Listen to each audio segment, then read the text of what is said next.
শিলিগুড়ির 2 নম্বর ওয়ার্ডের বাঘাযতীন কলোনির এলাকায় জমি সংক্রান্ত বিরোধ ঘিরে নতুন করে চাঞ্চল্য ছড়িয়েছে।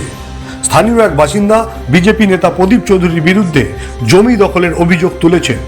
বৃহস্পতিবার শিলিগুড়ি জার্নালিস্ট ক্লাবে সাংবাদিক বৈঠক করে সুবর্ণা সাহা নামে এক মহিলা জানান, 2012 সালে তাদের জমি ব্যবসার উদ্দেশ্যে ভাড়া নেওয়া হয়েছিল।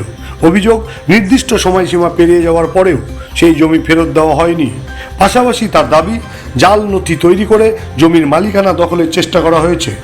সুবর্ণা সাহা অভিযোগ করেন, বিষয়টি নিয়ে আপত্তি জানাতে গেলে তাদের বিভিন্নভাবে চাপ ও হুমকির মুখে পড়তে হয়েছে।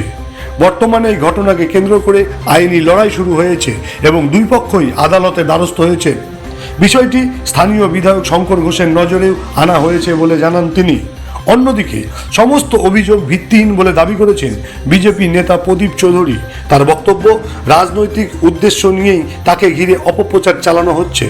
তিনি বলেন, বিজেপির সঙ্গে যুক্ত থাকার কারণেই তাকে লক্ষ্যবস্তু করা হয়েছে। একই সঙ্গে অভিযোগকারীদের বিরুদ্ধে আইনি পদক্ষেপ নেওয়ার কথাও তিনি জানিয়েছেন। ঘটনাকে কেন্দ্র করে এলাকায় রাজনৈতিক মহলে ইতিমধ্যে জোর চর্চা শুরু হয়েছে।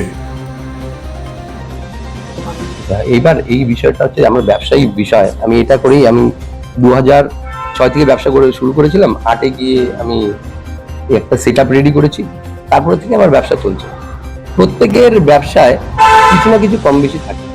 এবার বিষয় থাকলো যে আমার এটা টোটালটা ব্যবসা করে এটা করেই খাই।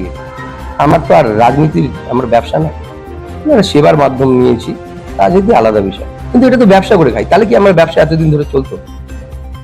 তাহলে কি আমার ছেলে মেয়েকে এত গ্র্যাজুয়েশন কমপ্লিট করিয়ে দিয়ে আমি কি মানুষ করতে পারতাম? তার মানে মিসেস ভিত্তিহীন, সম্পূর্ণটাই ভিত্তিহীন। ওনার সম্বন্ধে আমি কিছু বলবো না, কারণ ওনার পার্সোনাল বিষয় আমার বলাটা ঠিক হবে না। একজন নারীকে অপমানিত আমি করতে চাই না। ওনার যে আগের যে হাজবেন্ড, ওনার তো এটা দ্বিতীয় পক্ষের বিয়ে। উনি পরবর্তীতে ওনার হাজবেন্ডের সাথে ভালো সম্পর্ক ছিল আমার। ওই টাইমে ওনার সাথে আমার খুব গভীর একটা বিজনেসেরও একটা সম্পর্ক ছিল। তারপরে 14-15 বছর পরে তার হাজবেন্ডকে তিনি ডিভোর্স দেয়। সেই কারণ দেখিয়েছে নাকি আমার জন্য ডিভোর্স দিয়েছে। পরবর্তীতে উনি 14 বছর ছেলে থাকতেও বিয়ে করেন। তো সেটা তার ব্যক্তিগত, একটা মানুষ 10টা বিয়েও করতে পারে। ওনার সম্বন্ধে আপনি যদি আশেপাশে যদি খবর নেন, ওনাদের সাথে কেউ মেশে না। পাড়ায় কেউ মেশে না। ওনার যে বর্তমান বিল্ডিং রয়েছে, এটা নিয়ে ওনারা দখল করে এই বিল্ডিংটা বানিয়েছে কোডিং ক্লাবের সামনে। এই তার পাশে আশেপাশে কাউকে জিজ্ঞেস করলে আপনারা বুঝতে পারবেন। তো আমাদের এইগুলো বিষয় নেই। কেউ যদি বদনাম করে, অপমান করে, আমরা কি করতে পারি? আমরা তো মারপিট করতে পারি না, আমরা আইনের দ্বারস্থ করতে পারি। ধন্যবাদ। আমার নাম প্রদীপ চৌধুরী। মা মানে এই এত বছর ধরে কেস লড়তে মা নিজে অসুস্থ হয়ে গেছে। মা 1.5 বছর আগে মাও বাবা থাকে এখানে। মানে জায়গাটা আমাদের বাড়ি থেকে একটু 200 থেকে 250 মিটার ডিস্টেন্সে যে জায়গাটা ও দখল করে আছে।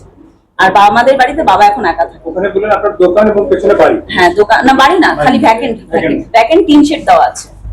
সামনে আরো 2টো দোকান আছে যেটা ইউজ করে। হ্যাঁ ভ্যাকেন্টটা ওরা ইউজ করে।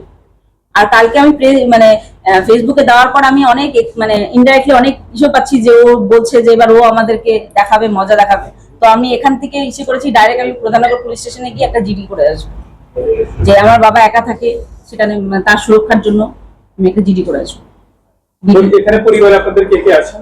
এখানে পরিবারে বাবা আছে, আর বাবার বাবা আমরা 3 বোন, 2 বোন। আমাদের এক বোন আসানসোলে থাকে, এক বোন কোচবিহারে থাকে। আমি বাবার পাশে সামনাসামনি থাকি। এখানে ফ্যামিলিতে আপনারা বাবা একা থাকে। আমার শ্বশুর বাড়িটা বাবার বাড়ি থেকে একটু ডিসটেন্স, শিলিগুড়িতে আমি থাকি। তো আপনারা কি এখন কোন রকমের আতঙ্কে ভুগছেন যে কোনো কিছু হতে পারে? 100 বার। কারণ কালকে আমি অনেকজনের কাছে অনেক রাতে প্রচুর ফোন আসছে। ইভেন কি দুজন ছেলে আছে, ওরা রাত্রেবেলা 9:30 সময় বলছে আমার বাড়িতে আসবে।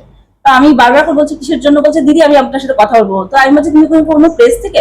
বলছে না, আমি সোশ্যাল সার্ভিস করি, আমি আপনার সাথে দেখা করে কথা বলবো, আপনার ডকুমেন্টস সব রেডি আছে। আমি ভাই আমি এখন করবো না, এটা কালকে এই ঘটনা হওয়ার পরে উনি আবার সকাল 8:30 সময় এসছে আজকে বাড়িতে। তাই আমি এখন কোনো কিছু বলবো না, আমি আগে পুলিশ স্টেশন যাবো, জিডি করবো, আমি প্রেসে কথা বলবো, তারপর আমি যা করা করবো। এটা একটা আমার আতঙ্ক হচ্ছে যে এখন বাবু ছিল আপনার বাড়িতে সকাল 8:30 প্রণব হোর। তো আমার মানে এটা আমার কি একটু ডাউটফুল মনে হচ্ছিল জিনিসটা, তার জন্য আমি কোনো কিছু বলিনি।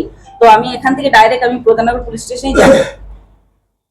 আপনার কাছে ডকুমেন্ট হিসাবে কি কি আছে আপনাদের? ডকুমেন্ট হিসাবে আমাদের 1960 থেকে চেন ডিড আছে, 2003 তে আমার মা 2001 এ পিটিশন পেন্ডিং রেজিস্ট্রি নিয়েছিল, সেই কাগজ আছে। 2003 ডিড আছে আমাদের কাছে। প্রদীপ চৌধুরী যে আমাদের কাছে 11 মাসে লিজ এগ্রিমেন্ট নিয়েছিল, সেটা আমাদের কাছে আছে।